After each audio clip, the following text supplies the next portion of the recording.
हम लोग आज योग की पूर्णता पुस्तक से पढ़ रहे हैं। योग जिसको अर्जुन ने अस्वीकार किया था, हमने कल चर्चा कर ली, अष्टांग योग आदि को। और किस योग को स्वीकार किया अर्जुन ने और संपादित किया, वह आज सुनेंगे। योग भक्ति में कार्य, अध्याय 2, योग भक्ति में कार्य। हमारे बीच में उपस्थित तानिश प्रभु उस पर व्याख्या करेंगे, पढ़ेंगे, टीका टिप्पणी देंगे। Let's start. हाँ जी। योग भक्ति में कार्य, अध्याय 2। हमने अनेक प्रकार के योग तथा योगियों के नाम सुने हैं, किंतु भगवत गीता में कृष्ण कहते हैं कि असली योगी वही है जिसने मेरे प्रति पूर्ण समर्पण कर दिया हो। कृष्ण घोषित करते हैं कि संन्यास तथा योग में कोई अंतर नहीं। मेरे पीछे बोलेगा। यम संन्यासम इति प्राहु, यम संन्यासम इति प्राहु, योगम तम विद्धि पांडव, योगम तम विद्धि पांडव, नहि संन्यस्त संकल्पो, नहि संन्यस्त संकल्पो, योगी भवति कश्चन, योगी भवति कश्चन।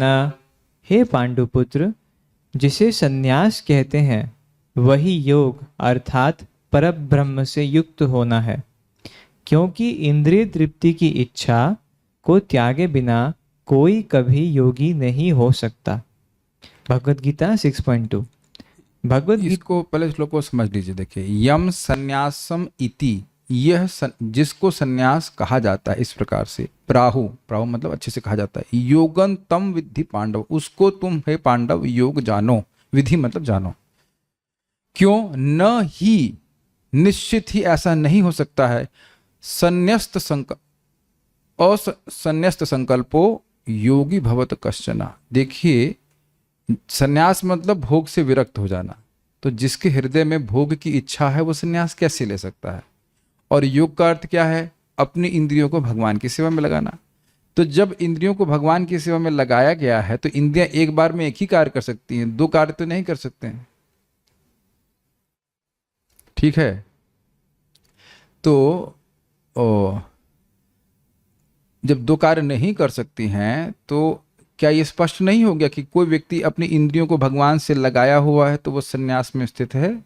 Does that make sense to you? Is it clear? कोई भी पूछेगा उत्तर दे देंगे कि नहीं? आप कृष्ण बोल रहे हो तो माया का शब्द नहीं बोल सकते। आप कृष्ण को देख रहे हैं तो माया का रूप नहीं देख सकते। कृष्ण के बारे में सुन रहे हैं तो माया के बारे में नहीं सुन सकते। भगवान का प्रसाद खा रहे हैं तो एक बार में तो प्रसाद ही खाएंगे ना। भोगा प्रसाद एक साथ तो नहीं खा सकते। मैं करने वाले लोग वहां भी कर सकते हैं, लेकिन आप जानते हैं अगर प्रसाद के संग भोग मिलाए तो क्या बन जाएगा? प्रसाद। तो वो भी अब बुद्धिमान लोग होते हैं, कभी कभी इस प्रकार से कार्य करते हैं। लेकिन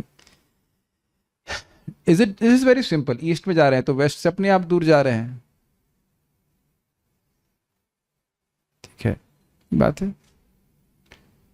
अगर इंद्रिय तृप्ति की इच्छा है तो कृष्ण कैसे बोल रहा है? इंद्रिय तृप्ति की इच्छा होगी तो कुछ और बोलेगा ना, कृष्ण नहीं बोलेगा, कृष्ण को नहीं देखेगा। Very subtle point. अब मन में आ रहा होगा तो सर्व काम से भी तो हरि नाम कर सकते हैं। हाँ जी, कर सकते हैं, लेकिन जो कर रहा है वह तो शुद्ध है ना। इच्छा है उसकी एक अलग बात है, लेकिन जो कर रहा है वह तो योग हुआ ना। सकाम भक्ति योग लीजिए, लेकिन जो भी है, लेकिन है योग तो हुआ ना। कथा सुनने तो आ रहा है, उस तक तो उसकी इंद्रियां भोग में नहीं है। इतनी बात समझ में आ रही है? मान लो किसी को कोई भी इच्छा है, उसे भजन कर रहा है, लेकिन करते हुए तो उसकी इंद्रियां भोग में नहीं है ना। इतना सिंपल से बात तो समझना ही होगा हमको। पढ़िए आगे। भगवत गीता में 3 मुख्य प्रकार के योगों का वर्णन हुआ है: कर्म योग, ज्ञान योग तथा भक्ति योग। योग की पद्धतियों को एक सीढ़ी के अनुरूप माना जा सकता है। कोई पहली सीढ़ी पर हो सकता है तो कोई मध्य की सीढ़ी पर अथवा सबसे ऊंची सीढ़ी पर हो सकता है। जब कोई किन्हीं विशिष्ट स्तरों पर पहुंच जाता है तो उसे कर्म योगी, ज्ञान योगी इत्यादि कहा जाता है। प्रत्येक स्थिति में भगवत सेवा तो रहती ही है, भिन्नता केवल प्रगति के स्तर में होती है। अतः श्री कृष्ण अर्जुन से कहते हैं कि उसे समझना चाहिए कि संन्यास तथा योग एक ही हैं, क्योंकि काम तथा भोग की इच्छा से मुक्त हुए बिना कोई ना तो योगी बन सकता है और ना ही सन्यासी। कुछ योगी हैं जो लाभ के लिए योग करते हैं, परंतु वह वास्तविक योग नहीं। सभी कुछ भगवान की सेवा में नियुक्त होना चाहिए। हम जो कुछ भी साधारण श्रमिक, सन्यासी, योगी तथा दार्शनिक के रूप में करें, उसे कृष्ण भावनामृत में ही करना चाहिए।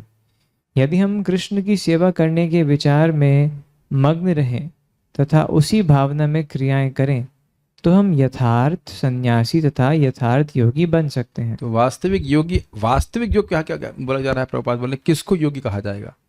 जो अपनी इंद्रियों को भगवान की सेवा में लगा रहा है, एक। और वास्तविक योगी वही होगा जो इसके बदले में भौतिक कुछ ना चाहे।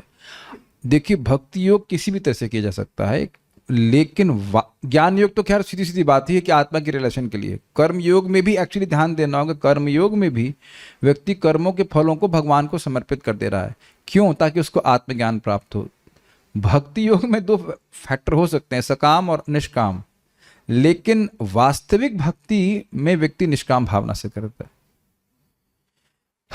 देखिए, एक बड़ा सूक्ष्म विचार है। जब मेरे हृदय में काम है, क्रोध आदि है, तो मैं निष्काम भक्ति कैसे करूंगा? ये प्रश्न क्लियर है? तो उत्तर इसका बड़ा स्पष्ट है, लेकिन मैं चाहता नहीं हूं। Very simple. जब हम बीमार होते हैं तो बीमार होते हैं तब तो डॉक्टर के पास जा रहे हैं, बीमारी बढ़ाने के लिए नहीं, बुखार कम करने के लिए या बीमारी कम करने के लिए। Make sense to you? कुछ लोग ऐसी स्थिति में भक्ति करेंगे कि वो बुखार को कम नहीं करना चाहते हैं, in the sense which is also acceptable. मान लो किसी को नौकरी चाहिए, किसी को पत्नी चाहिए, किसी को यश चाहिए, इत्यादि इत्यादि, और उसके लिए वो भजन करते हैं, जैसे भगवान बोलते हैं, और उनको भी भगवान उदार कहते हैं। This no problem. But real yogi वो है जो अपने हृदय को शुद्ध करना चाहता है भक्ति के द्वारा, क्योंकि जैसे हृदय शुद्ध होगा भगवान के प्रति प्रेम जागृत हो जाएगा। Things are very simple. लगती हैं सिंपल, बहुत सुंदर तरह से महाराज बता रहे थे। परम पूज्य वृंदावन चंद्र महाराज, क्या कटाक्ष था। बहुत बार तो हम हमारे संग दिक्कत ये है कि हम अपनी आसक्तियों को छोड़ना भी नहीं चाहते हैं, एटलीस्ट अभी तो नहीं। अब बात यहाँ पे आ ही रही है, तो क्यों नहीं छोड़ना चाहते हैं, जरा उसको एक्सप्लेन कीजिए। क्योंकि होप से है, ये आशा है कि ये भोग प्राप्त करके हम सुखी हो जाएंगे। आज परम पूज्य राधारमण महाराज, मैं ईमानदारी से बताऊं तो 70% क्लास में मैं डिस्ट्रैक्टेड रहा। मतलब वो स्नान यात्रा के बारे में महाराज क्या बोल रहे थे, हमें को ठीक से मैं उसको फॉलो नहीं कर पा रहा था। लेकिन एंड में जो भागवतम पे बोले, वो उस लाइक इतना 100 सोनार की और एक लोहार की वाली बात हो गई। इतना सुंदर वो बात कहे, आप सुनिए ध्यान से। इसी के संबंध में इसलिए बोल रहा हूँ, हमें निष्काम बनने में हेल्प करेगा। बात आ रही थी क्या, एक बात हो रही थी, गृहस्थ जीवन में व्यक्ति अगर दरिद्र है, अजितेंद्रिय है, तो बहुत उससे कष्ट भोगने पड़ते। उस तरह से मछलियां होती हैं, वो शुष्क छिछले पानी में हैं, तो छिछले पानी में वो कुछ कुछ खेल रही हैं, ऊपर से धूप आना शुरू हो जाए और इधर भी पानी कम हो रहा है। कम तो हो ही रहा है, साथ साथ पानी उबल रहा है। काफी अच्छा डिस्क्रिप्शन है, समझ रहे हैं ना? पानी उबल रहा है, थोड़ा पानी है, उसको उबाल देगा, कितना पानी गर्म हो जाएगा बताइए। और साथ साथ वो कम भी हो रहा है, तो धन है नहीं उसके पास, उसकी आयु भी छीण हो रही, तो बड़ा कष्ट, मतलब इनटॉलरेबल सफरिंग, बहुत कष्ट पाता है, बहुत कष्ट पाता है। बच्चों से आसक्त है, बच्चों के लिए कुछ नहीं कर पा रहा, मानो पत्नी बीमार है, धन नहीं है, क्या करेगा? वैसे धन होने के बाद भी व्यक्ति सफरिंग है। तो एक बार भक्त ने पूछा कि महाराज, अच्छा ये प्रश्न ब्रह्मचारी की है, पता नहीं क्यों की, लेकिन ऐसे की है वो, कि क्या फिर गृहस्थी में किसी तरह से सुखी हो सकता है कि वो भक्ति करे, भक्त हो, परिवार इत्यादि। तो एक बड़ा ही अलग एंगल से महाराज बोले और उस पर हिट करते रहे पूरे टाइम। कह देखिए, गृहस्थी में भी जो सुख मिल रहा है वो भक्ति के द्वारा मिल रहा है, गृहस्थी से नहीं मिल रहा है। आप लोगों को बहुत सिंपल लग रहा होगा, मेरे लिए बज रहा था मेरे सर पे ये बात ना, हथौड़े की तरह बज रही थी। पता नहीं आप लोगों को कैसा लग रहा है, लेकिन महाराज उसको चले से भगवान उनकी तरफ बोल रहे हो। बहुत सिंपल सी बात है। हर व्यक्ति गृहस्थी में क्यों प्रवेश कर रहा है? इसीलिए ना सोच रहा है कि मैं बहुत सुखी हो जाऊंगा, ये प्लानिंग करके कह रहा है कि मैं बहुत दुखी हूँ, सॉरी मैं बहुत सुखी हूँ और मैं दुख प्राप्त करने के लिए जा रहा हूँ। एक व्यक्ति हाथ खड़ा कर दे कि ये दुख प्राप्त करने के लिए गृहस्थी में जा रहा है। ऐसा आप नहीं कह सकते। ये कोई कहे हमको बाध्य किया जा रहा है, दोनों तरफ से तो पिस्तल लगा दी गई हैं कि आप शादी कीजिए इत्यादि इत्यादि। हमारी ये होप्स हैं कि इसके द्वारा हम सुखी हो जाएंगे, कुछ अपूर्णता का अनुभव करना है, वटेवर, दुख नहीं है पूरी तरह से मिल जाए। लेकिन बात वो बहुत सुंदर कहे। हम देखिए गृहस्थी और उसके अगेंस्ट कुछ नहीं बोल रहे हैं, हम खाली, मैं जो महाराज की बात तो मुझे बहुत हिट करी कि सुख जो है वो गृहस्थी में नहीं है। गृहस्थी बनाया है महाराज का आप रिकॉर्डिंग सुन लीजिए, महाराज बोल रहे बड़ा स्पष्ट, बनाया ही ऐसा गया है कि जीव को दुख प्राप्त हो। और ऐसा नहीं सोचिएगा कि जिनके पास धन है कि उनको सुख मिल जाएगा। क्यों भाई, हम गलत बोल रहे हैं क्या कि धन हो जाएगा किसी के पास तो सुख मिलने लग जाए? सोचिए कि हमारे जीवन में भक्ति नहीं होती तब कितना सुख मिल रहा था गृहस्थी से। मतलब जो लोग नहीं गए उनको क्या पता, लेकिन आपने घर में आप घर में तो देखे ही है ना कितना सुख मिल रहा है। अब मैं आपको एक रियल लाइफ केस बता रहा हूँ तो आपको समझ में आएगा कितना परेशानी होती है। हमारे एक डिवोटी हैं, उनके पिताजी को मुख का कैंसर हो गया है, सारे दांत निकाल दिए गए हैं और अब वह जीवन भर कभी दांत नहीं लगा सकते, नकली वाले भी। अब तो वैराग्य हो ही जाना चाहिए ना, क्या लगता है? अब मिक्सी से घोल घोल करके पीस के खिला जा रहा है। देखो कितना कष्ट है, खाना कितना बड़ा सुख है कि नहीं? अच्छा का लगता है खाने में, चबा चबा करके आप खाते हो, कितना आनंद आता है नहीं? मैंगो और ये। अब सोचिए केवल पीस के जरा, फिर भी उनको परिवार की ही चिंता। और पता क्या बोले, 1914 घाव का नंबर है, इसी में तुम्हारे दादाजी मरे, इसी में दादाजी के पिताजी मरे, इसी में मेरे पिताजी मरे और मैं भी इसी में ही मरूंगा। यही संकल्प है। इतना दुख भोगने के बाद मछली उसी पानी में सूखेगी अवश्य। सी, आप नाम हम नहीं बोल सकते हैं, बट वो जो भक्त ने खुद ही बताया तो हमको बोलने में तो कोई कठिनाई नहीं हुई। अब जस्ट मैं उनका चेहरा देख रहा था कि क्या आसक्ति बताइए जीव की हो जाती, जो कि जीव का इस जगत से कोई संबंध नहीं।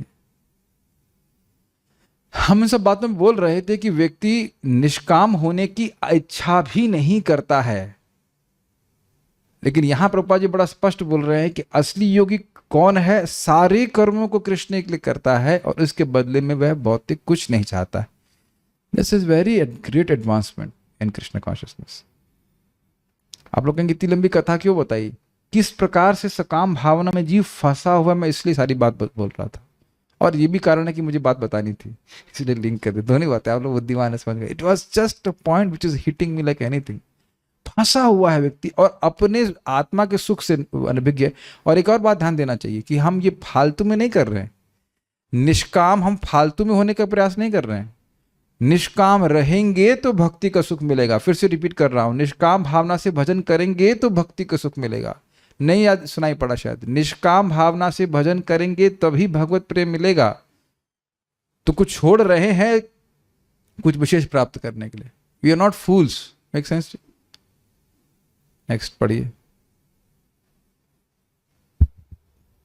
योग पद्धति की सीढ़ियों पर पहला कदम रखने वालों के लिए कर्म करना अनिवार्य है। वर्क नाउ, समाधि लेटर।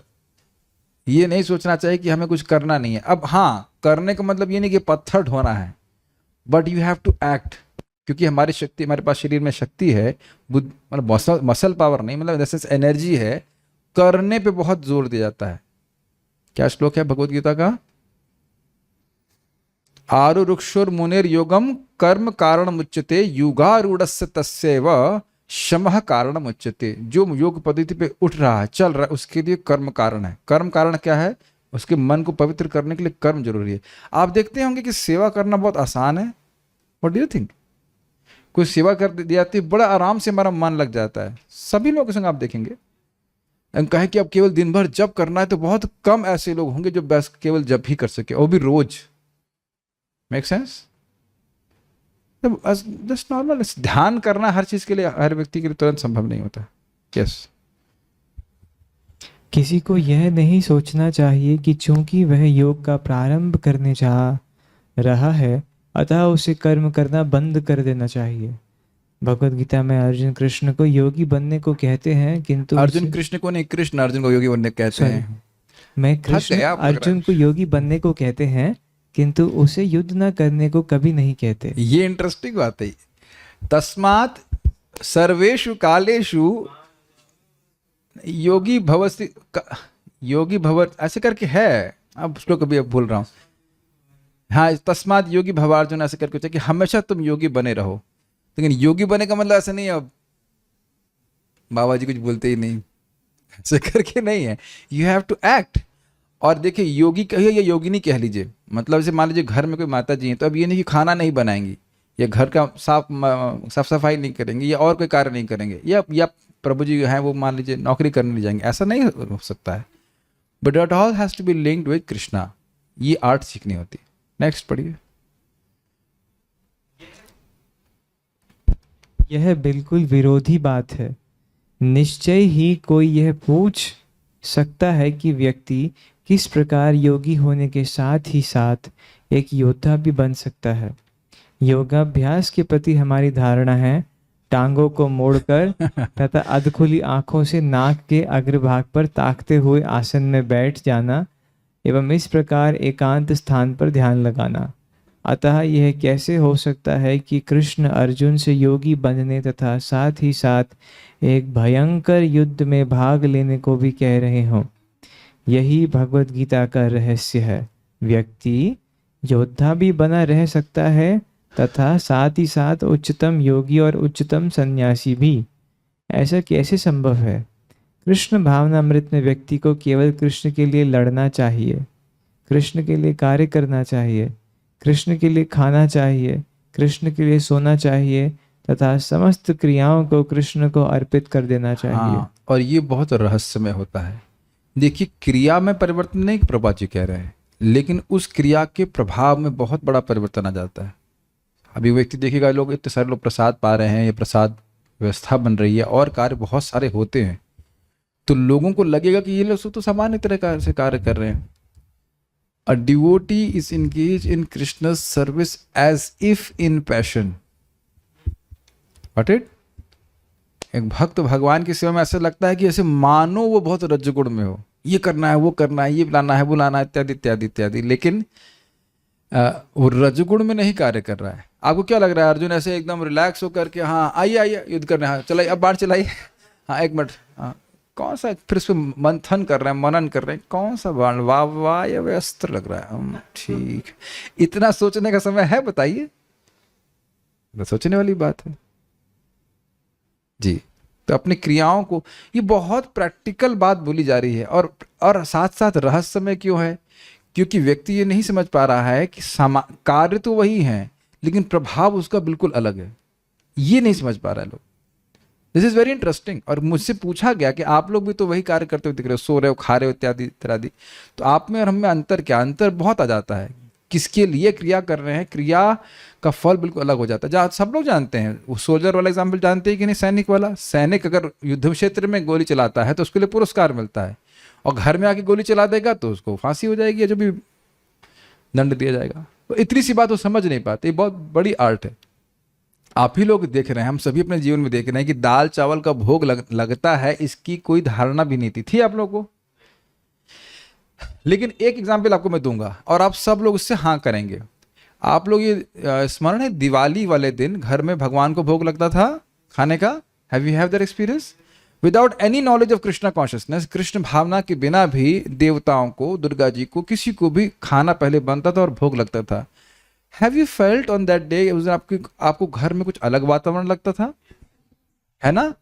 और अब आप देखेंगे कि आपके यहाँ वो वातावरण रोज रहता है अगर आप घर में खाना बनाकर भगवान को भोग लगाते हैं। आप लोग ना अब लाइक अभ्यस्त हो गए उस वातावरण के, क्योंकि रोज तो लगता नहीं था, तो दिवाली वाले दिन अलग लगता था। ये आपको सबको अनुभव है कि नहीं? और बहुत ही ऑस्पिशियस लगता था। और आपने ये शब्द भी सुना होगा, हाँ भाई अब ये जब प्रसाद बनता है तो बहुत अच्छा बनता है। ये शब्द सुना है आप लोगों ने? हाँ, प्रसाद तो अच्छा ही होता है, यानी कि ये कृष्ण देवताओं को अर्पित यज्ञमय चेतना अलग होती है। ये हम अपने कर्मी जीवन में भी अनुभव कर चुके हैं। उस दिन आप देखेंगे एक विशेष प्रकार का उल्लास और सुख का अनुभव व्यक्ति करता है।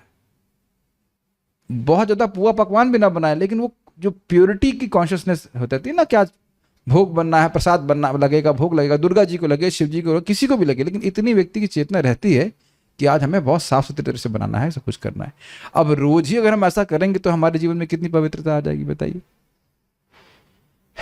है कि नहीं? सोचिए, आप लोग कभी इसको सोचते हो ऐसा? कितना सुंदर है ना, भगवान के सामने थाली जाती है, बाद में भगवान कुछ क्या कहते हैं उसको, आरती भी करते हैं या धूप एटलीस्ट ऑफर करते हैं। सच अ गॉड सेंट्रिक लाइफ। तो आप देखिए कि योगी बनने में क्या कठिनाई है, खाना तो बना ही रहे हैं, खाना बनाइए और भगवान को अर्पित कीजिए, प्रसाद ग्रहण कीजिए। Just very simple. नहीं, ये तो नहीं बोले बस बैठ के ध्यान करो परम पिता परमेश्वर का, ऐसा जस्ट वेरी वेरी इम्प्रैक्टिकल। पढ़िए।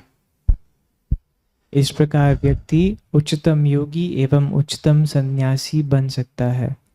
यही रहस्य है। भगवद गीता के 6 अध्याय में श्री कृष्ण अर्जुन को ध्यान योग करना सिखाते हैं, किंतु अर्जुन इसे अत्यधिक कठिन कहकर अस्वीकार कर देता है।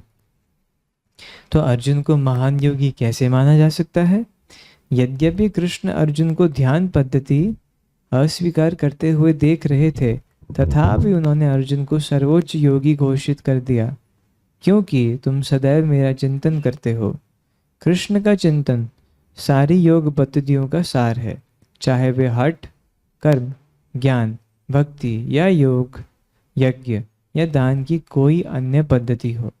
आत्मज्ञान हेतु समस्त प्रस्तावित क्रियाओं का अंत कृष्ण भावना या कृष्ण के सतत चिंतन में ही होता है। मानव जीवन की यथार्थ सिद्धि समस्त प्रकार की क्रियाएं करते हुए सदैव कृष्ण भावना में रहने तथा सदैव कृष्ण के प्रति जागरूक रहने में ही निहित है। अब एक बहुत इजी और बहुत इजी प्रश्न करूंगा, जिससे एक चीजें क्लियर हो जाएंगी यहाँ पे। अरे काम करते हुए कृष्ण का स्मरण कैसे करेंगे भाई? अब खाना बनाएंगे या कुछ घर की झाड़ू बोझार करेंगे, मैं एग्जाम्पल दे रहा हूँ, या आप नौकरी करेंगे कि कृष्ण का स्मरण करेंगे? क्या उत्तर है? कर सकते हैं। कैसे कर सकते हैं? कुछ प्रैक्टिकल एग्जाम्पल बताइए। रामकृष्ण को दीजिए, is our official spokesperson. बोलिए। एक तो सिंपल, जैसे कोई जॉब कर रहा है तो उससे जो लक्ष्मी अर्जित करेगा वो भगवान की सेवा में लगा सकता है। एक तो ये है। हाँ, बट इसमें आप थोड़ा सा डिस्टेंस देख रहे हैं, कृष्ण की स्मृति और कार्य में थोड़ा डिस्टेंस ये देख रहे हैं। करते हुए सोचे कि इससे जो कुछ प्राप्त होगा वो भगवान की सेवा में लगेगा। हाँ, थोड़ा सा आप इसमें अफेक्शन का एलिमेंट डाल दीजिए। यहाँ पे भी आप देखते हो जगत में, अगर आप किसी से प्रेम करते हैं, मान लो आप उसके लिए खाना बना रहे हैं, तो पूरे टाइम चित्त में रहता है कि उसके लिए खाना बना रहे हैं। हाँ, माता जी लोग बनाते हैं, हम तो तुम्हारे लिए बेटा ये तुरई की सब्जी बनाए, तुमको बहुत पसंद है, ये आपने सुना ऐसा करते हैं माता जी लोग, तो स्पेशली बोलती हैं। और कितना भी बोल दीजिए कि कृष्ण के लिए बनाए, वो बच्चे के लिए बनाएंगे। इनका बच्चे के प्रति प्रेम है, तो बच्चे को क्या पसंद है उसके हिसाब से कृष्ण अपने टेस्ट चेंज कर लेते हैं, कृष्ण को भी भोग लग जाता है, वो एक अलग बात है। लेकिन क्या ये देखा जाता है कि नहीं? You can not deny it, वो सहज है। और यही बात प्रभुपाद जी भगवद गीता के इंट्रोडक्शन में बोलते हैं, there has to be a sense of love. ठीक है, मतलब ये स्वाभाविक सी बात है। तो अगर किसी से प्रेम होता है तो आप उसके लिए कार्य करते ही हैं, कार्य करते हुए भी उनका स्मरण करते हैं। रस तो है, तो भाई ना बोल रहे रस है तो भी मन जा रहा है ना, आपको मन जा रहा है, उस प्रकार से सहज होता है इसे। ठीक है, तो ना हो तो क्या करें, देखिए। प्रारंभिक स्तर पर व्यक्ति को सदैव कृष्ण के लिए कर्म करने का परामर्श दिया जाता है। व्यक्ति को सदैव कोई ना कोई कर्तव्य अथवा नियुक्ति खोजते रहना चाहिए, क्योंकि क्षण भर को भी खाली रहना बुरी नीति है। हाँ, अब आपको हम एग्जाम्पल दे रहे हैं, लाइव एग्जाम्पल, नाम नहीं बताएंगे, नाम बताने से अपराध हो जाता है। हमने बताया कि एक डिवोटी को पूछा भाई क्या कर रहे हैं एकादशी में, तो फिल्मी गाने सुन रहे हैं। पिछली एकादशी में, निर्जला एकादशी में जल नहीं पिए शायद, लेकिन पिक्चर गाने से जो है उनको कोई विरोध नहीं है। तो अब क्या कारण, गलती उनकी नहीं है। देखो, हर व्यक्ति दिन भर बैठ के माला नहीं कर सकता है, तो ये सीखना होगा या दायित्व लेना होगा कि हम किस प्रकार से दिन भर नियोजित रहें भगवान की सेवा में विभिन्न प्रकार से। क्योंकि आप जानते हैं हमारा स्वरूप क्या है, सेवक का। और अगर कृष्ण की सेवा नहीं है तो दूसरी कंपनी जरूर लगी पड़ी है सेवा करने। वो तो बार बार बोल रही है, अरे कुछ नहीं मिलेगा कृष्ण की सेवा करके, आओ, लात नहीं खानी तुमको, आओ आओ जल्दी आओ मेरे पास आओ, मैं तुमको बहुत पुचकारूंगी, लेकिन लात से, क्योंकि लात की भूत बात से नहीं मानती। तुम बात, भक्तों की बात तो मान नहीं रहे हो, आओ मेरी बात तुम लात से समझोगे कि नहीं। ये स्थिति माया की है। ये आप लोग को मजाक लगता है? एक क्षण के लिए भी हम कुछ सोचना बंद नहीं करते। करते हैं क्या? एक क्षण के लिए भी कुछ करना बंद नहीं करते। क्या है श्लोक गीता का?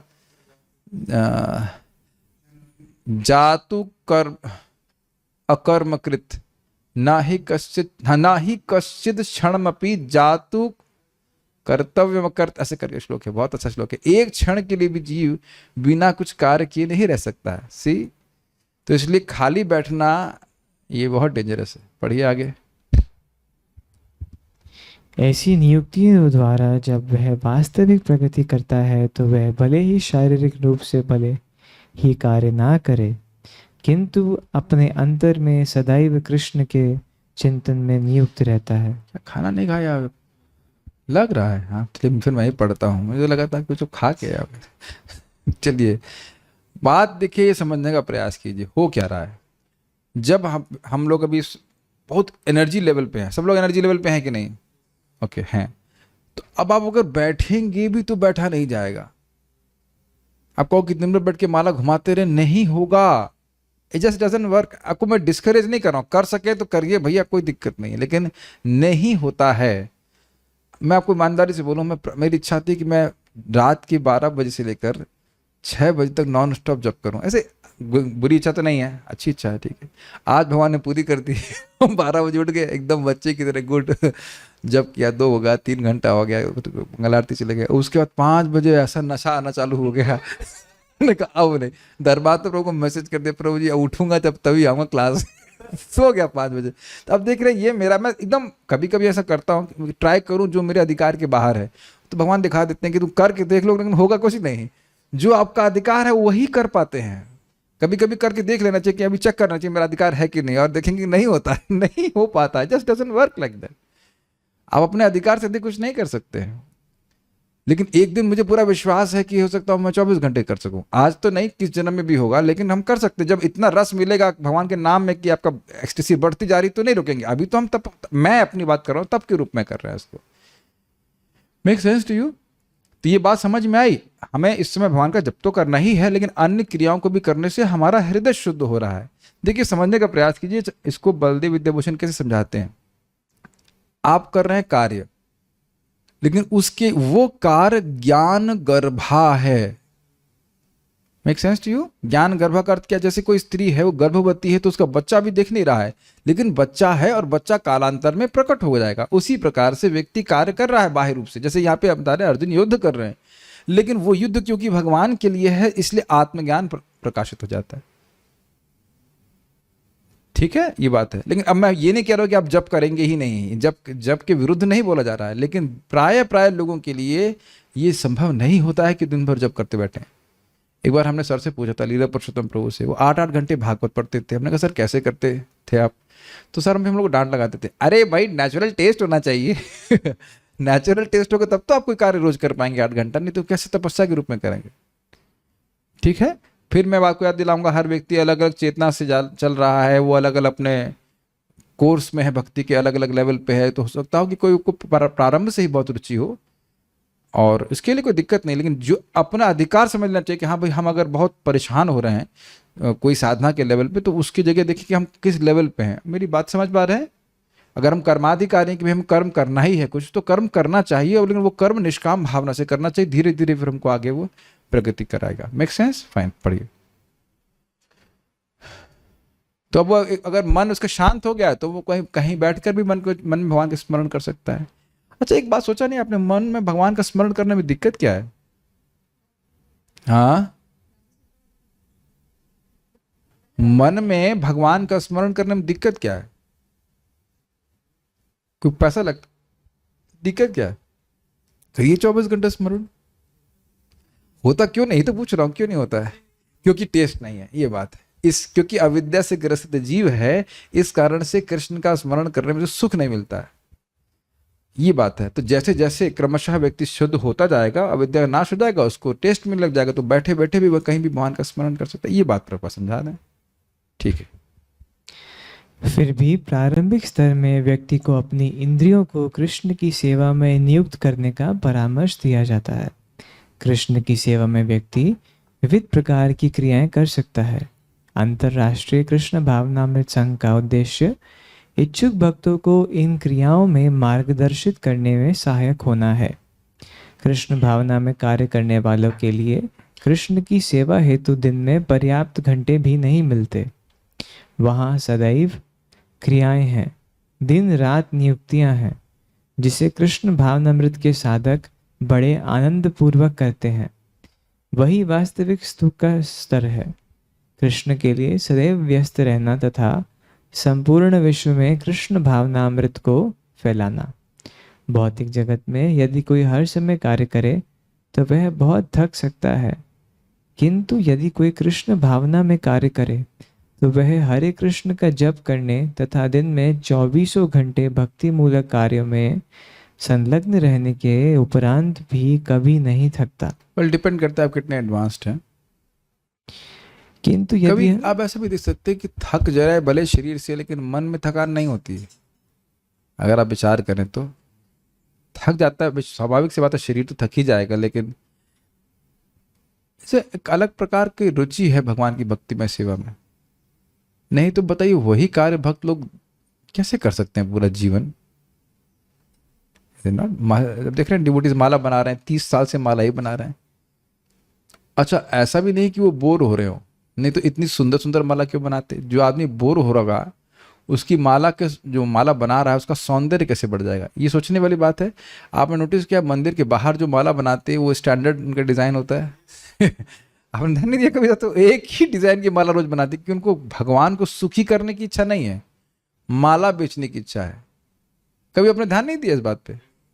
और मंदिर में आप देखिए कितने सुंदर तरीके से बनाते हैं। आज का श्रृंगार देखिए, माइंड ब्लोइंग, कितना सुंदर श्रृंगार। हमको तो, मेरी तो स्मृति ही बहुत वैसी है, मतलब वोलेटाइल है, तो मुझे तो याद नहीं रहता कल कौन सी ड्रेस थी ना कब परसों के थे। हमको तो एकदम सब कुछ ऐसा लगता है कि पहली बार ही पहनाया गया ऐसे कर। बहुत ही अमेजिंग नहीं? अच्छा, हम लोग तो देखिए पता नहीं आप कैसे, मैं तो ऊपर ऊपर से देखता हूँ, उतना डिटेल में नहीं देखता हूँ, लेकिन पुजारी लोग कितना प्रेम से सेवा करते होंगे। वो भगवान को डॉट्स बनाना जो ईयर बनाते हैं, कितना उसमें मेहनत लगती होगी। हम तो कभी किए नहीं है, बहुत मेहनत लगती होगी तो है। And it's very absorbing. और आपने देखा होगा जो लोग विग्रह की सेवा करते हैं, आप भी लाने वाले हैं शायद, ले आए लाने वाले, जो लोग विग्रह की सेवा करते हैं ना, आप सब लोग सत्यापित करेंगे कि करने के बाद आप आंख बंद करेंगे तो राधा श्याम सुंदर दिखेंगे आप, और वो भी बिना प्रयास के।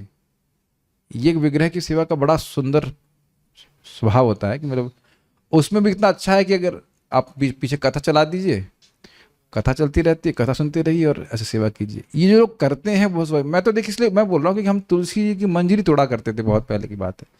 आंख बंद करते तो वो मंजरी दिखाई पड़ती। मंजरी होती छोटी सी, लेकिन जब आंख बंद करेंगे तो उतनी बड़ी दिखाई पड़ती।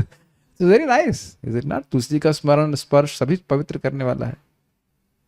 आंख का बड़ा प्रभाव होता है। जो लोग इस प्रकार से करते हैं वह बहुत भाग्यशाली है एक्चुअली।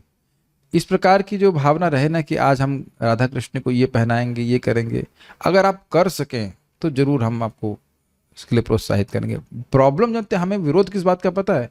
लोग उत्साह में ले आते हैं, फिर अपना माला भी नहीं मैनेज कर पाते, फिर वो सेवा भी नहीं करते, वो कठिनाई है। फिर हमने देखा ऐसा कुछ लोगों ने तो भगवान को अनाथ छोड़ दिया।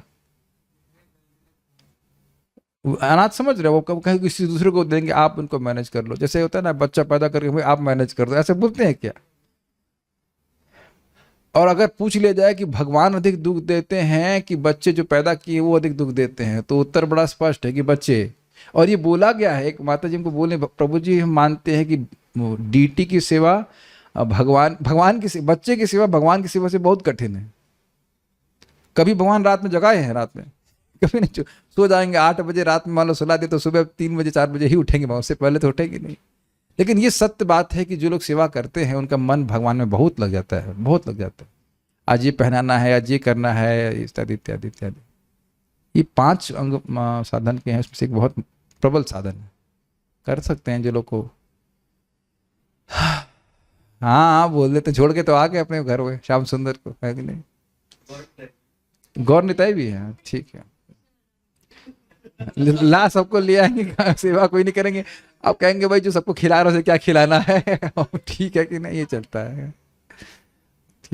पढ़िए किंतु यदि हम जड़ संसारी ध्वनि की तरंगों को झंकृत करें तो हम शीघ्र ही पस्त पड़ जाते ये हैं। अनुभव सबने किया, देखा होगा कि भौतिक शब्द शुरुआत में बड़ा अच्छा लगता है, लेकिन कुछ ही समय बाद आप पस्ता का अनुभव करेंगे। पस्त समझ रहे हैं? पस्त मतलब होता है थक गए हैं। हाँ, you feel drained is the word, drained, ऐसे किसी ने आपका एनर्जी निकाल ली हो ऐसे करके। हाँ, यस, पढ़िए। आध्यात्मिक स्तर पर थकने का प्रश्न ही नहीं उठता। आध्यात्मिक स्तर परम पूर्ण है। भौतिक जगत में हर कोई इंद्रिय तृप्ति हेतु कार्यशील है। भौतिक जगत में अपने परिश्रम के लाभों का उपयोग निज इंद्रिय तृप्ति में ही होता है, किंतु एक यथार्थ योगी ऐसे लाभों की इच्छा नहीं करता। अतः कृष्ण के अतिरिक्त उसकी अन्य इच्छा नहीं होती, एवं कृष्ण तो पहले से ही वहां होते हैं। ये क्या बोल गए प्रभुपाद? कृष्ण तो पहले से ही वहां होते हैं, इसका अर्थ क्या है? ब्रह्मार्पणम ब्रह्मवीर ब्रह्मग्ना ब्रह्मणाहुतम ब्रह्मणे तेव न गंतव्य ब्रह्म कर्म समाधिना। जब ये बहुत अच्छी बात प्रभुपाद बोल रहे हैं, देखो अमेजिंग है प्रभुपाद जी, क्या क्या बात एक सिंपल सी लाइन में बोल देते हैं। देखिए, जो हम भगवान के लिए कार्य करते हैं तो जो वस्तु लेते हैं वह भी ब्रह्म है, वो कार्य भी ब्रह्म है, कर्ता करने वाला भी ब्रह्म है, और सारे कर्म इत्यादि भी भगवान के लिए समर्पित हो जाते हैं। एवरीथिंग इज स्पिरिचुअल, ये कहने का आशय है। इतनी अमेजिंग बात प्रभुपाद जी बोलते हैं। क्या बात, फिर से पढ़े जाए इसको, कितना इंटरेस्टिंग है। एक यथार्थ योगी ऐसे लाभों की इच्छा नहीं करता, अतः कृष्ण के अतिरिक्त उसकी कोई अन्य इच्छा नहीं होती, एवं कृष्ण तो पहले से ही वहां होते। कहाँ होते हैं? उस कार्य को करने से योगी, योगी मतलब जुड़ा, किससे जुड़ा? कृष्ण से जुड़ा, सिंपल। कृष्ण से वो जुड़ा रहता है, और जैसे जैसे कृष्ण का संपर्क प्राप्त करते हैं हम यहाँ से क्रमशः मुक्त होकर भगवान के पास प्रगति करते हुए आगे बढ़ते हैं। तो इसी के संग हमारा अध्याय समाप्त हुआ। ऐसे अध्याय तो बड़े अच्छे लग रहे हैं। जैसे हमारी कोई इंपॉर्टेंट चीज खो जाती है, वो भक्त पूछ रहे हैं, ध्यान उधर रहता है, वैसे ही कृष्ण के लिए ध्यान रख सकते हैं? नहीं, ऐसे नहीं, आप गलत नहीं कह रहे हैं। जो चीज खो जाती है उसका हम ढूंढते हैं, लेकिन उस तरह से नहीं। देखिए, प्रभुपाद इसको बहुत आसान तरीके से बताते हैं। आप लोग खाना बनाते हैं भगवान के लिए, तो आप खाना उसको चखते नहीं हो, क्या उसमें कृष्ण भावना नहीं है हमारी? बताइए। बहुत सिंपल सी बात है, बहुत सिंपल सी बात है, but we are very conscious कि उसमें हमारा कहीं थूक ना चला जाए, है ना, बाल ना गिर जाए, या और कुछ। साफ सफाई से बनाते हैं, बर्तन साफ रखते हैं, तो लोग सोचते हैं कि ये छुआछूत है। ये छुआछूत नहीं है, ये कृष्ण भावना है कि ये चीज पवित्र है और भगवान को अर्पित होने वाली। We start from there, is it not? ये मैंने देखा है कि जो लोग इस प्रकार से सचेत नहीं होते उनकी कुकिंग में, और जो भक्त लोग इस प्रकार से कुकिंग करते हैं, यद्यपि वह बहुत बड़े कुक ना हो, लेकिन उस टेस्ट को आप अनुभव कर सकते हो। मेरी बात समझ पा रहे हैं आप लोग? वो कोई बहुत बड़ा कुक नहीं है, बट वो कृष्ण भावना भावित बहुत है, तो आप उसकी वो इट फ्रीज। वैसे हमने महसूस किया था, आईआईटी में हम लोग को मैस में खाना पड़ता था, वो बिल्कुल नहीं अच्छा लगता था, चाहे वो कितना भी अच्छा बनाने का प्रयास करें। आप तो मैस में, अच्छा आप लोग भी मैस में खा चुके, it just doesn't taste that, है ना। और यहाँ देखा जाता है कि जो भक्त लोग भक्ति कर रहे होते हैं, उनके हाथ से कुछ प्रसाद खाने को मिलता है, उसका टेस्ट ही अलग होता है। आप you can't explain that, that is experienced, you can't explain but experience it. तो जाप करने वाला व्यक्ति और इसकी भावना है कि ये कृष्ण के लिए बना रहा हूं या बना रही हूं, इस प्रकार से कर रहा है, तो उसका प्रभाव आप देखते हो। इस तरह से ये सोचना कि मैं कृष्ण के लिए कर रहा हूं, ये बात। और कुछ बातें आप बोलना चाहते हैं? ठीक है, नहीं, विल स्टॉप हियर। और कुछ है? भाव से नहीं बनाते, भाव से नहीं बनाते। हाँ, वो लोग नहीं बनाते भाव से। जी, श्रील प्रभुपाद की जय। निताई गौर प्रेमानंदे।